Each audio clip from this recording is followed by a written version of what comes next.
All right, you guys, I wanted to chat with you a little bit as I'm in the car here. I just went to the house I'm using for my project lawn for 2018.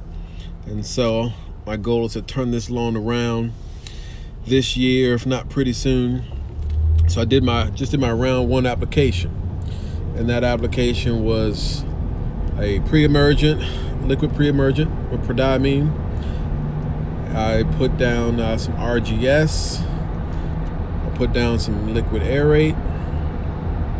Also did some triclopure.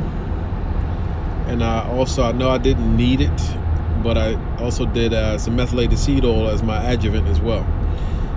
And last but not least, I put down some spring fertilizer, early spring fertilizer.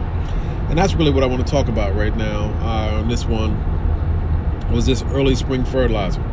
And so the one I'm using, the NPK breakdown is a 14-4-24, and it's got about 11% sulfur. So it's loaded with more micronutrients than it is the macronutrients. And most fertilizers, what you'll find is that they're predominantly nitrogen, phosphorus, potassium, not much else. Sometimes you'll have some biosolids in there, like malorganite, but not much else. And what I'm used to seeing when I go to the stores, the big boxes around this time of year are like 3204s, 2805s, 32% nitrogen, 0% phosphorus, and then like 4 or 5% potassium or potash or what have you. And so if you don't already know how to understand or what the purpose of each of those are, you can look at it this way and it'll be pretty simple. The first number, the nitrogen, is what gives you the top growth, which allows your grass to green up quickly and grow pretty quick. The middle number, the phosphorus, is for the shoot growth. And so the early parts of the shoots, as they're beginning to grow up before your grass gets really mature and so on, it's allow growth there. And the last number, the potash or the potassium, they are what helps the root growth, that helps below the surface to dig down deep. Now this time of year, we're in the early spring. It's March the 28th. It's early spring here. Now this is the time of the year where you don't really have to provide much nitrogen. It's going to green up. It's going to start growing on its own as the soil temperatures warm up, as we get more moisture and so forth through the rain. So the last thing you want to do is go heavy with nitrogen. What that's going to cause is a lot of growth on top, not much growth down below the surface. And so when the stress from the temperatures of summer, the dryness of summer come in, you're wondering why your yard's turning brown and dying out and thinning out pretty quick. Because what you put down, or if you have a lawn care service and you're not paying attention to this, what they put down, especially if you're a new customer, usually what they'll do is put down something that allows a very quick green up, so you can see, hey, what am I paying for, kind of thing. But then it begins to wade and fade a little bit later in the year. And so what you this time of year, you don't want it to be a heavy nitrogen application. So you can look at it two ways. You can look at the percentage of nitrogen that's being put down, or what's best is to look at what we call the pounds on the ground. So how many pounds of nitrogen are they putting down? So just because it's high percentage-wise in nitrogen doesn't mean they're always doing a heavy dose. So they could be doing a light rate or a half rate application where they're only putting down, let's say, a half a pound per 1,000 square feet. You definitely don't need much more than that during this time of the year. If you're putting down a pound to a pound and a half of nitrogen per 1,000 square feet, you're setting yourself up for failure. That's the one thing you don't need to worry about. The growth will occur. Let it occur. Don't go cutting too short. Letting it get to around 5, maybe 6 inches before you do your first cut. Keeping it high around 4.5 inches. That's going to be your key. So, those are the kind of things. But, the spring fertilizer I'm using on this project lawn, 14% nitrogen, 4% phosphorus, 24% of the potassium and the potash. So we're focusing on root growth. That's what we're driving right now. We're driving root growth. As those roots grow deeper and deeper into the soil, when that moisture begins to dry up, when that moisture begins to dry up, they're going to be fine.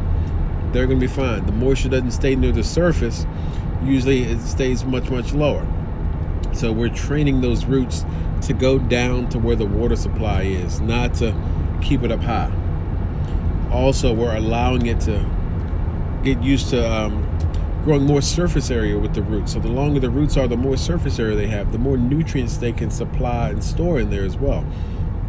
So when we come to those times of stress, the grass is able to withstand it and keep on growing and continue to do well. So these are some of the keys when it comes to early season, spring, lawn care, maintenance, or what have you, whatever you want to call it. So definitely, when you look at what you're doing this year, this spring, or you look at what the companies that you're hiring out there, make sure that you're paying attention and make sure that they understand what you want.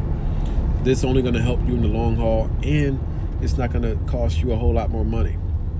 I can say, this customer, you guys will see, I won't say customer, this project lawn, I'll put a video out a little bit later of the before, but you'll see this person was paying in the fall for like aeration and overseed, and then a little last feeding toward the late fall.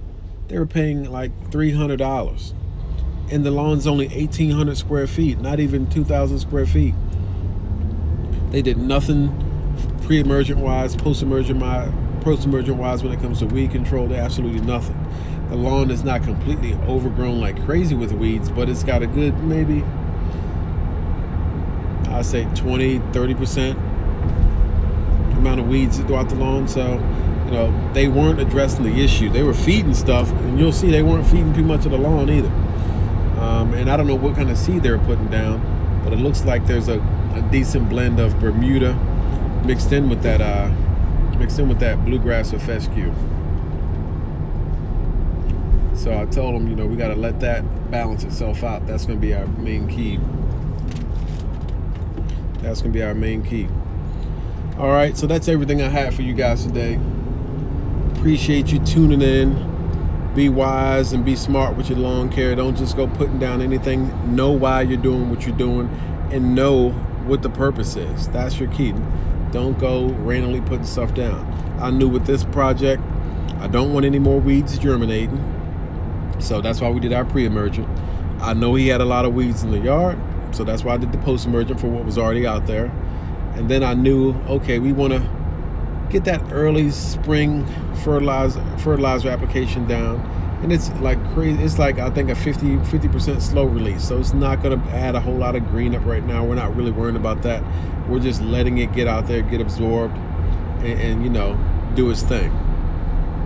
All right, so that's it for today. Thomas signing off. Thomas from Stronger Lawns. Have a good one.